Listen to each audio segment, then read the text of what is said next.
Сәлем достар, сіздермен бірге Асқар. Бүгін біз 2011 жылғы шыққан 247 градусы по Фаренгейту деген кино жайында айтатын боламыз. Арнаға жазылып, лайк басып кетіңіздер. Дженна есімді қыз өзінің жігіті Джемимен бірге жолда апатқа ұшырайды. Нәтижесінде жігіті көз жұмады. Арада 3 жыл өтіп қайғысы басылғанда, қасына Кристина есімді құрбысын шақырып, көл жағасындағы үйге барайық дейді. Оларға таныстары Майкл мен Йен қосылады. Олар көл жағасында жалдамалы үйге келіп, сол жердің қожайынымен сөйлесіп, үйдің біреуінде демалуын сұрайды. Себебі түнде жақын жерде фестиваль болатын. Джен бөлмесіне кіріп антидепрессия дәрісін ішпей қояды. Себебі достарымен көңіл көтергісі келетін еді.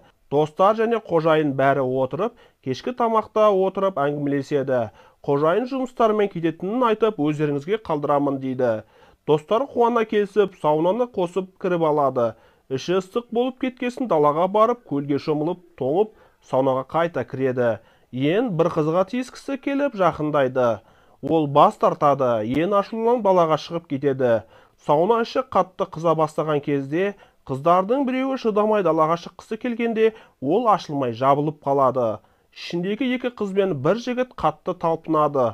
Ақыры жігіт есіктегі кіші терезені ұрып сындырады да қолын жарақаттайды. Сауна ішіндегілер сырттан иттің үрген дауысын естиді. Ит саунада біреулер бар екенін деп үріп жатады. Йен оған көңіл аудара қоймайды. Себебі олар мені тастап фестивальға кетіп қалды деп ойлайды.